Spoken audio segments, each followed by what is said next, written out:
Off to the space race in a new series over on Disney+, The Right Stuff. The 5th episode is now up and I just watched it recently, so stick with me and I'll break it down after the intro.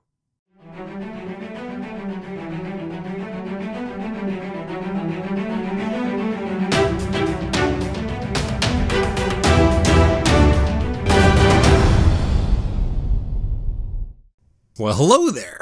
My name's Jeremy and welcome back to Freeform Disney, where I talk about all aspects of Disney, from the animated movies to the theme parks to Star Wars, Marvel, and Pixar, and the TV shows, and everything else in between. And that is why it's Freeform. And keep coming back every day for new daily content.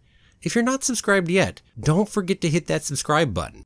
Today we're continuing to look at Disney's latest drama series. Well, I suppose not quite the latest now that Mandalorian's out, but the latest other than that, The Right Stuff, the story of the Mercury 7 astronauts. The 5th episode is called Kona Seance. So without any further time to waste, let's jump right on in. So here's what went down. All the astronauts are in white, waiting to hear the flight order, just as we teased at the end of the last episode. Well, not at the end, but that little teaser for the next episode piece.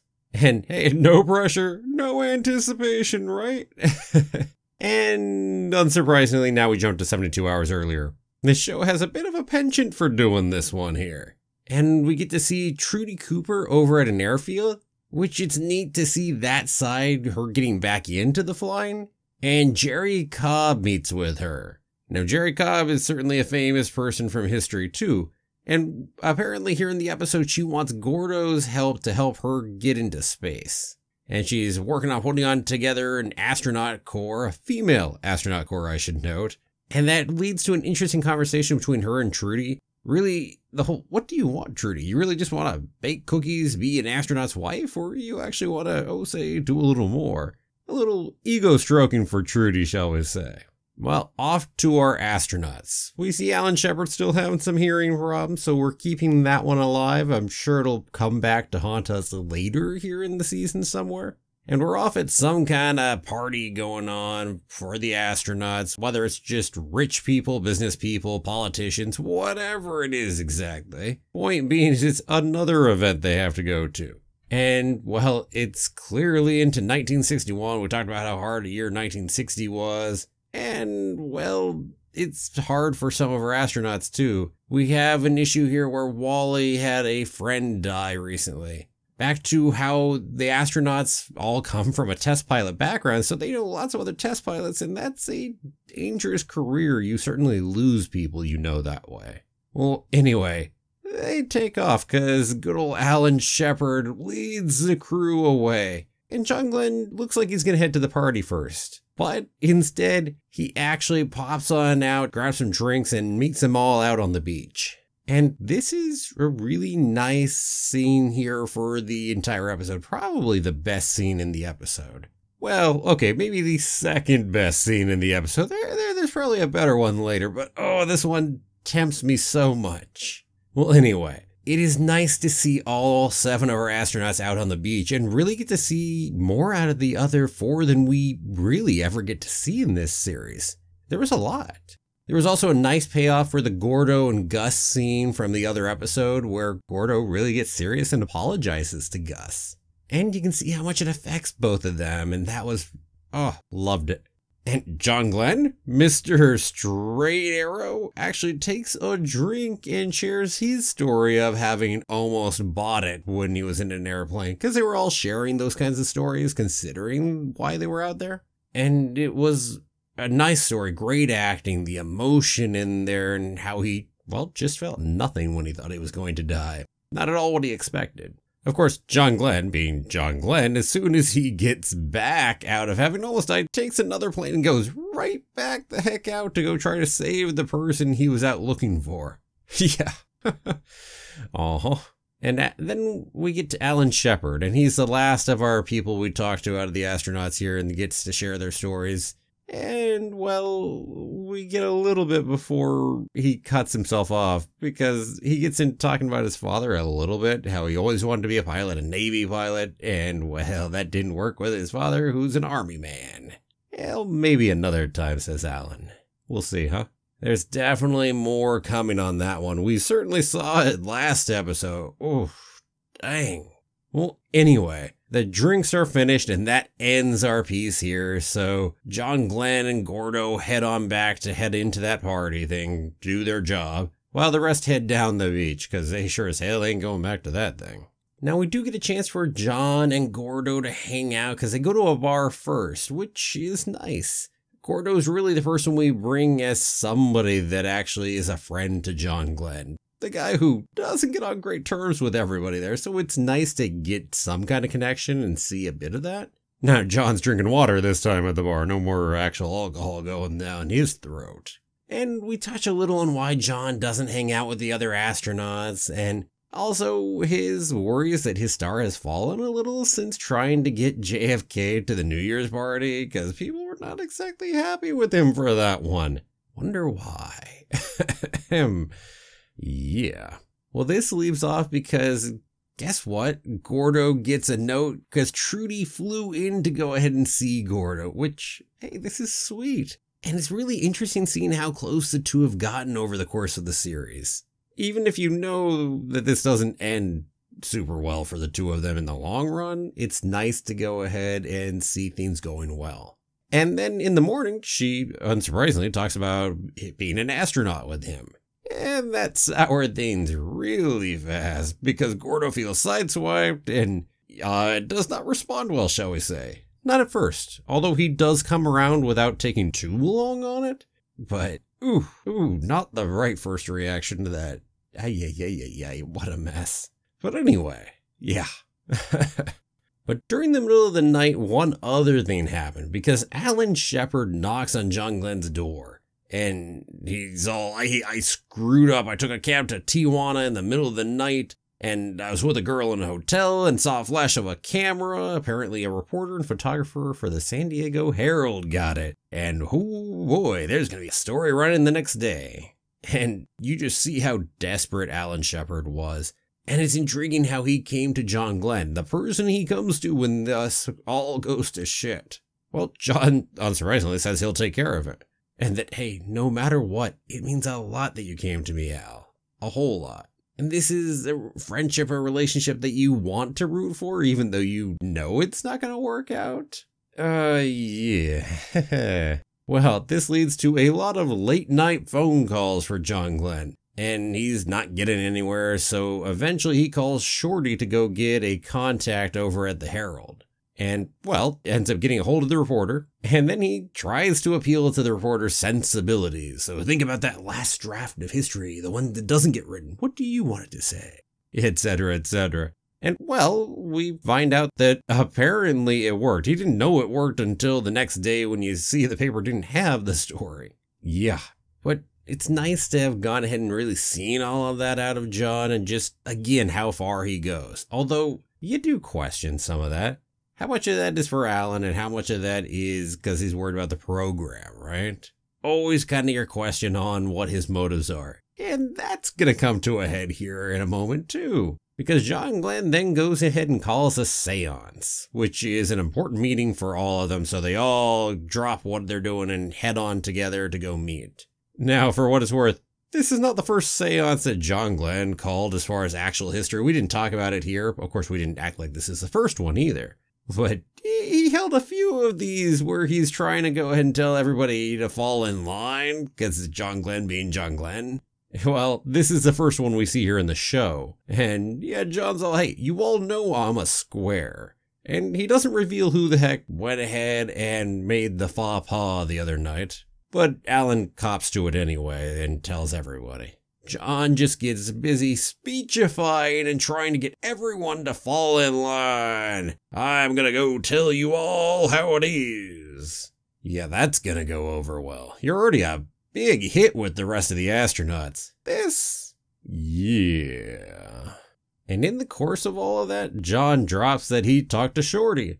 And Alan hears that and, oh, dang, he blows up. You told NASA? It's the one thing amongst that talk they had the other night. He's like, hey, please don't let it get there. So, yeah, giant fight. Now that's it from what we see.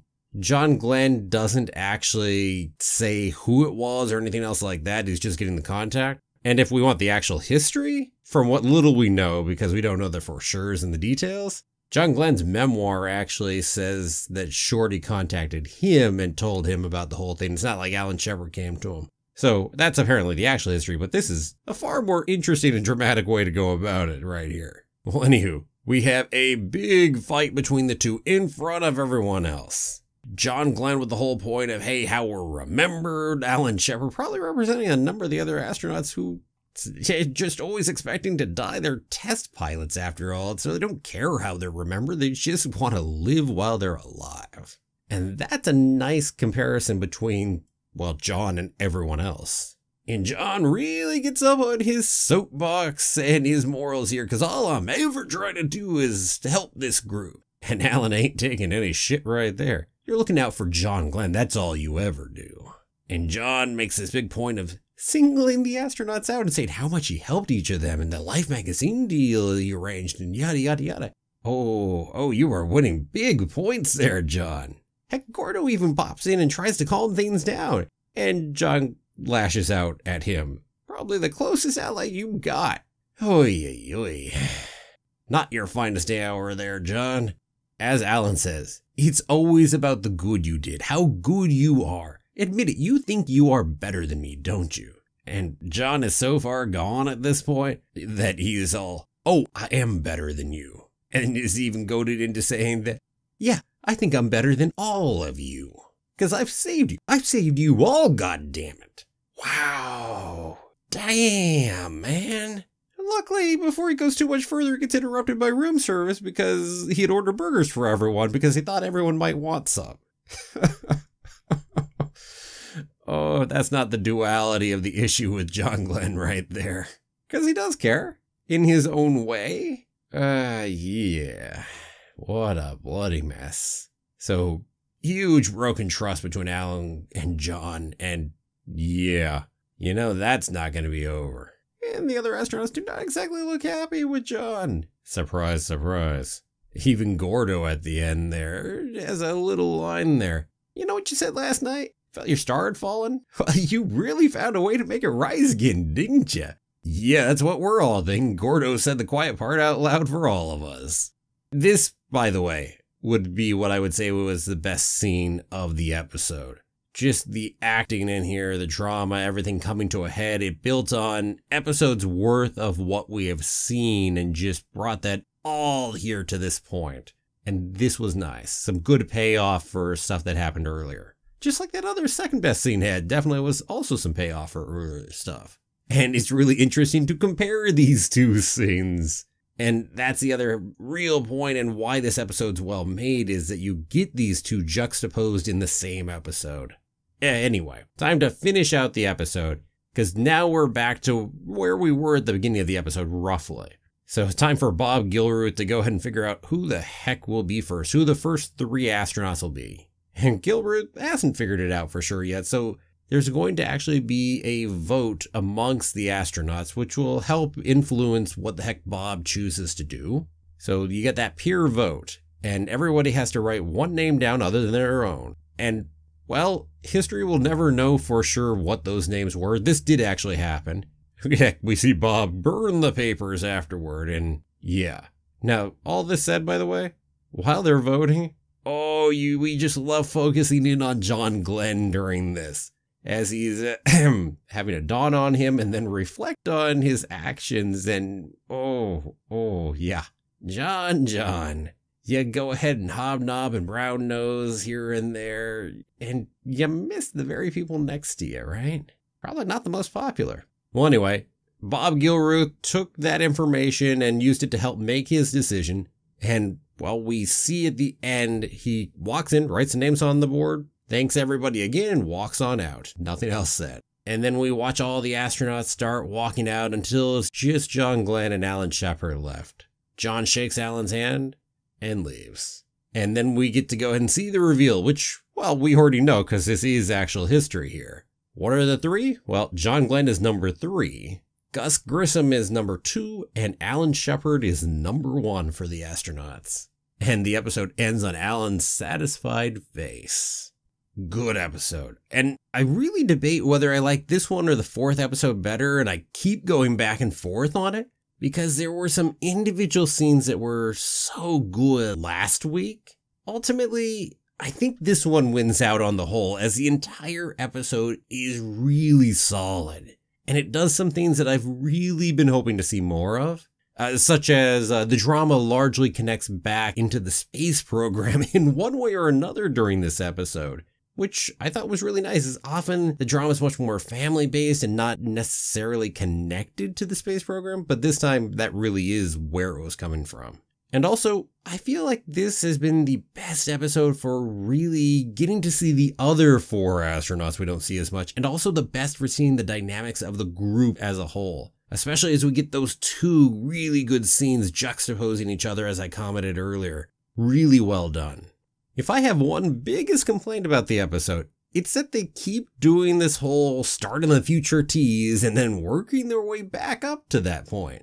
It's been done a few times here, including how the whole show is oriented. Now, there are times where that can be a great storytelling tool, but here in The Right Stuff, it seems to be used because they're worried, I guess, we won't be interested otherwise. Which is the opposite of good storytelling. And let me tell you this too, the episode was perfectly good enough to hold my attention all the way through without relying on that crutch. Ah well, whatever. If that's my biggest complaint about the episode, well then I quite liked it. Oh, hey, one other quick thing. I love that we brought in Jerry Cobb. While we don't actually know for true history whether they actually met, Jerry and Trudy that is, it was a great way to work in that aspect from our history. And I imagine we'll get to see a little more of Jerry here because clearly we didn't finish out that storyline yet. Well, next week we got a tease about getting closer to the first human launch, problems with Alan Shepard, and also some worries about JFK as the new president. So we are getting closer to that launch. And hey, well, it's that time, so what about you? Do you agree with me that this one was the best episode yet? Or maybe that it had the best scene here? Let me know down below in the comments. And thanks so much for watching the video. If you liked it, please help me out. Give it a like, a share, and don't forget to subscribe. I'll see you back here tomorrow for another new episode of Freeform Disney. Have a magical day, and may the Force be with you. Always.